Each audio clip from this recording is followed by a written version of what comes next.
Hello there, Cardano Nation. Welcome to Dapp Central. My name is Fareed, and as always, we're going to be breaking down all of the latest news and developments going on in Cardano.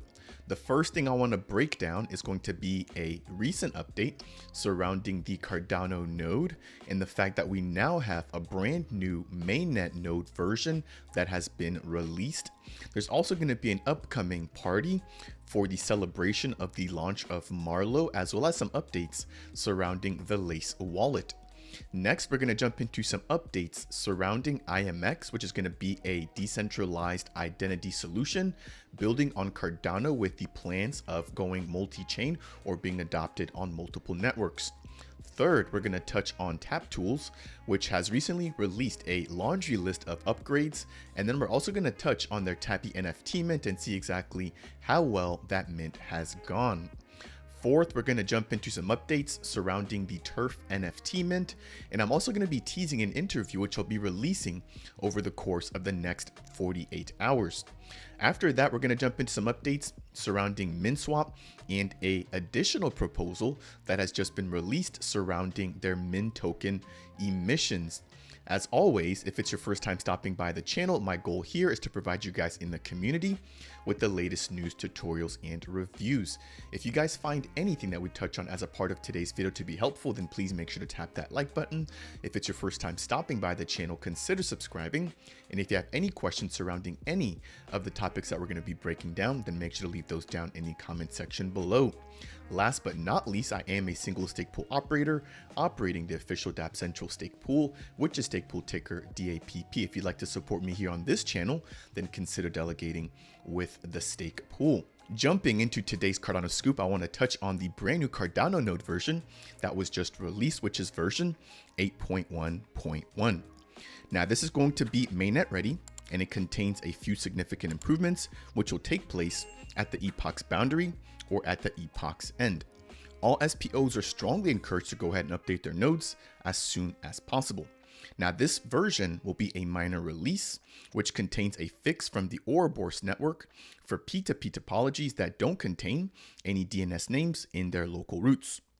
In terms of technical specs, those do remain the same, so there's not going to need to be any update to your hardware. As long as you have the minimum requirements of 24 gigs of RAM, as well as a recommended amount of 250 gigs of space, you should be good to go.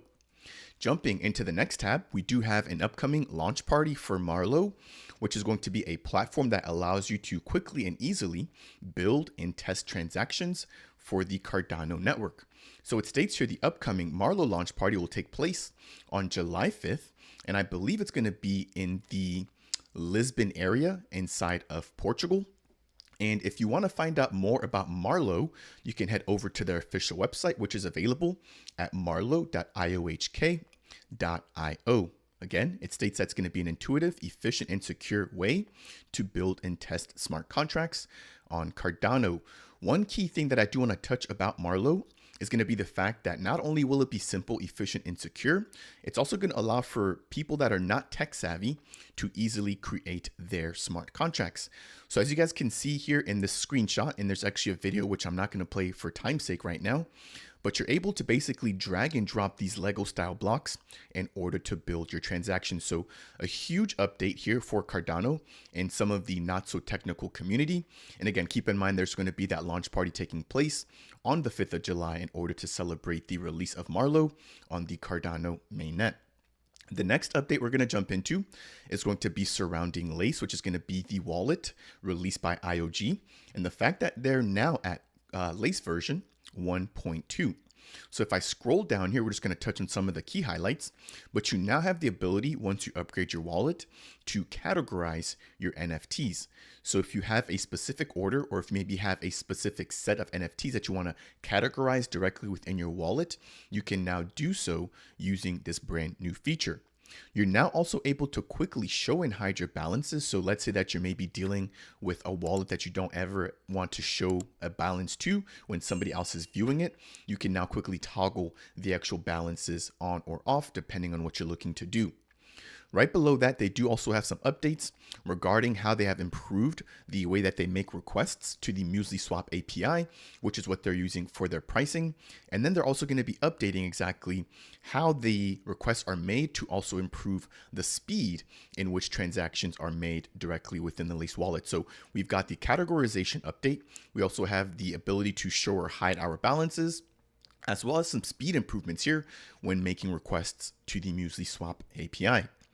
The very last update I want to touch on here is going to be surrounding Charles Hoskinson, who's gotten a little bit of coverage here surrounding some investigations he's doing in the middle of the ocean. So there was a meteor, I believe, that was recorded to have made impact with the Earth.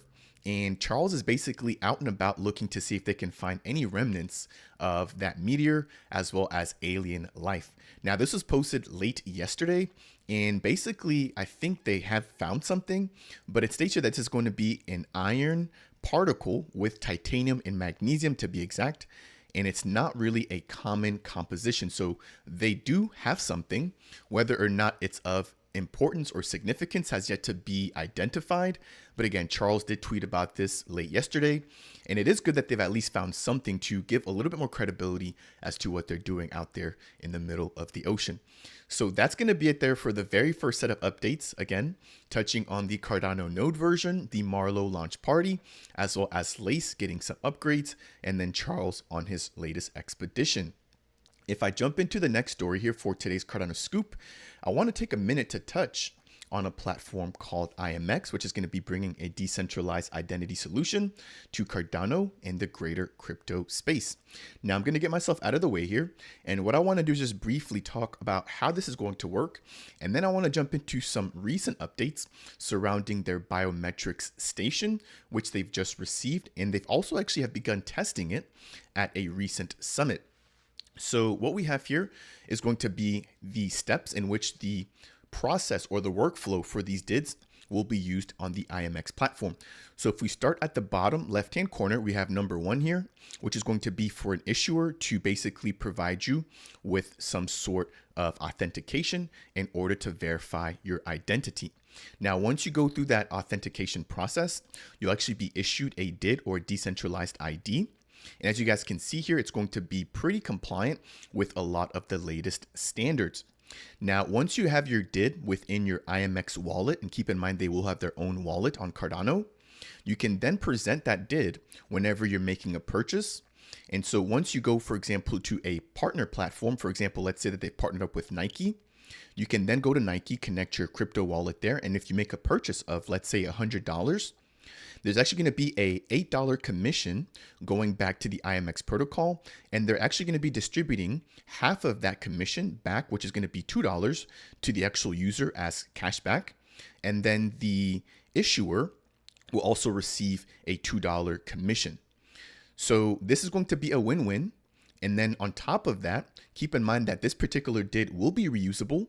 So if, for example, you shop on Nike and then you go to another website, for example, like Under Armour or maybe Adidas, as long as they're both partnered up with IAMX, you'll be able to reuse that identity. So you don't have to undergo KYC on multiple platforms. Now, this team is going to be aiming to partner up with as many platforms as possible in order to provide more value as well as savings to their users. And again, it's going to be a win-win situation given the fact that not only do you get a USD cashback when you make a purchase with one of their partner platforms, you're also saving time because you don't have to undergo KYC multiple times.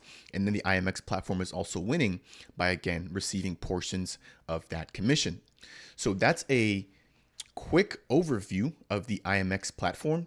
Now, what I want to touch on is going to be this brand new biometric station, which is going to be one part of the solution that they're bringing to the crypto space.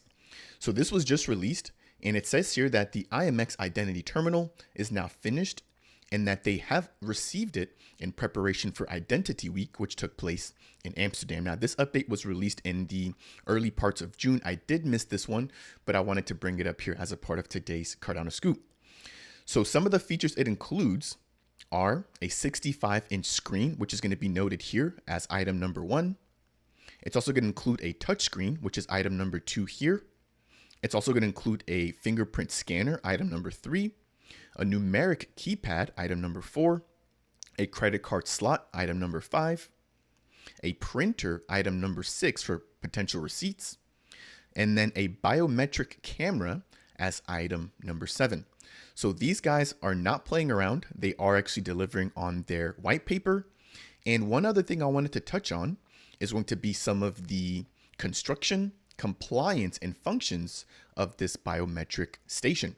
Now, as you guys can see, it's quite a lengthy list, so I'm not going to be able to touch on all of this here, but they break down the height. They break down all the different features on there, which I just touched on.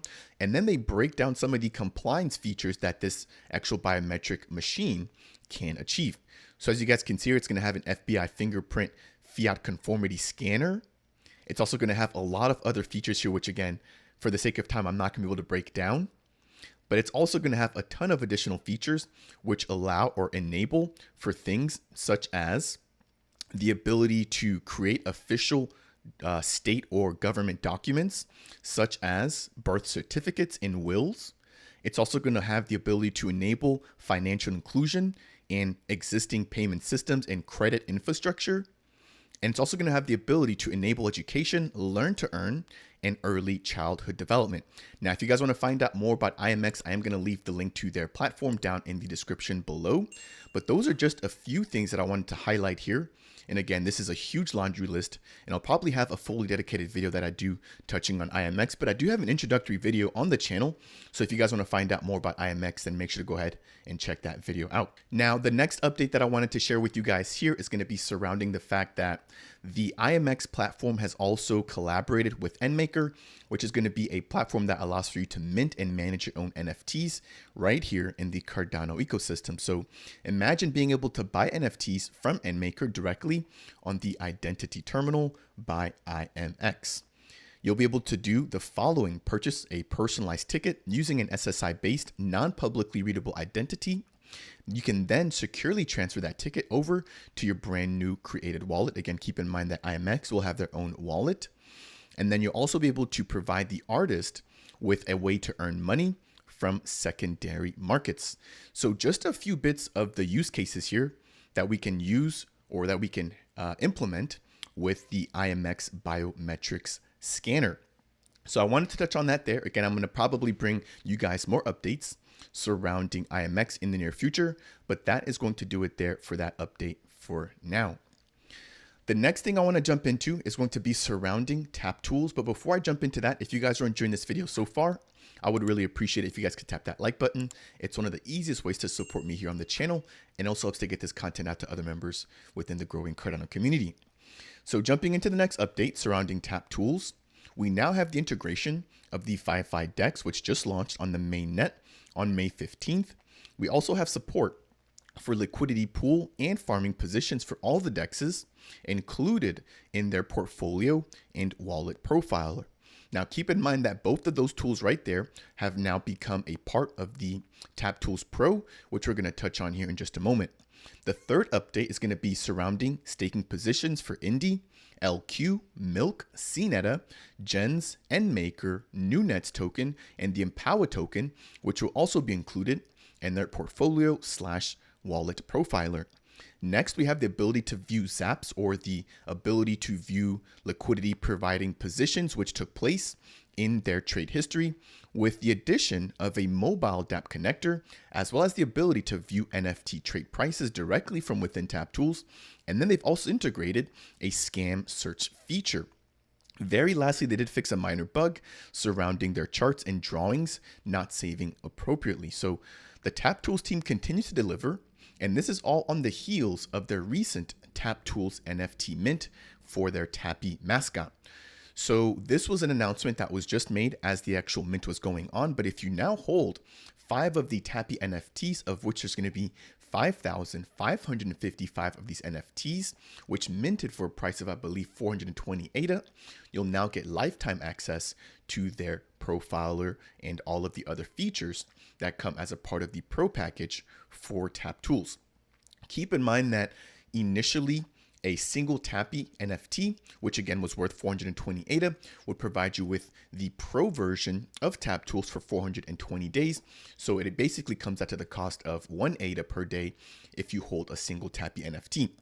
Now, this team did struggle a little bit to sell out these NFTs, but as soon as they mentioned this particular update surrounding the lifetime access, their NFTs minted out almost instantly. So a lot of people scooping these up in order to be able to get the lifetime benefits for this platform.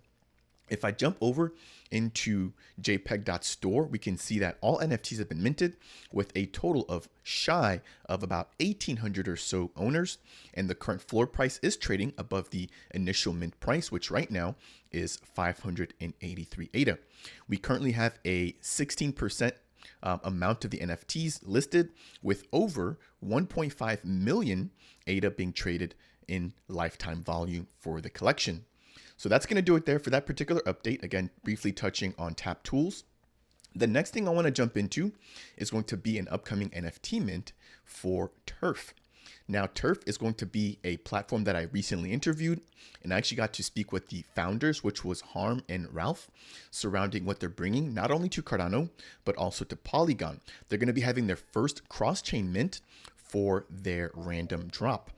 So Turf basically allows for you to mint different bits of NFTs for geographical regions of the actual Earth. So for example, think of New York time or Los Angeles. There might be a place that is super sentimental to you that you may want to mint for historical purposes. And keep in mind that nobody else is going to be able to mint the same exact location as you. So the earlier you're able to mint one of these Turf NFTs, the better. But what they've also done is they've gone ahead and identified 150 hotspots or hot locations, which they're going to be doing a random drop for. So if you don't already own a Turf NFT, keep in mind that you can get some skin in the game by potentially earning one of these extremely valuable NFTs in these hotspots. So this particular NFT sale will be kicking off on June 27th at 7 p.m. UTC. So in terms of how it's going to work, you'll be able to choose a city, complete the mint transaction, and then you'll receive a random prime square from that particular city. In terms of the mint prices, they're going to be ranging from 30 euros to 75 euros. So if you come in and you mint early, you'll be able to mint at a cheaper price. But as more and more land gets sold out within those locations, the mint price will be a little bit higher.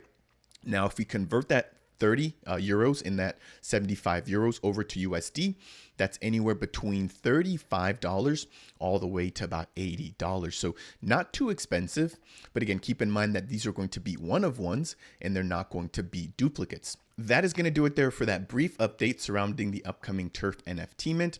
And again, stay tuned for that brief interview that I'm going to be sharing with you guys here on the channel with Ralph and Harm. The very last story that we're going to be breaking down for today's Cardano Scoop is going to be surrounding Minswap. Now, I've been covering their latest proposal regarding their liquidity pool ADA and how they plan on delegating that, but they've also just released a brand new proposal surrounding the emissions for the Mint token. So this will allow for the community to decide on the direction of the Mint token emissions moving forward. If I jump over into the next tab, we're going to actually get a brief description of the actual proposal directly from the Minswap governance portal.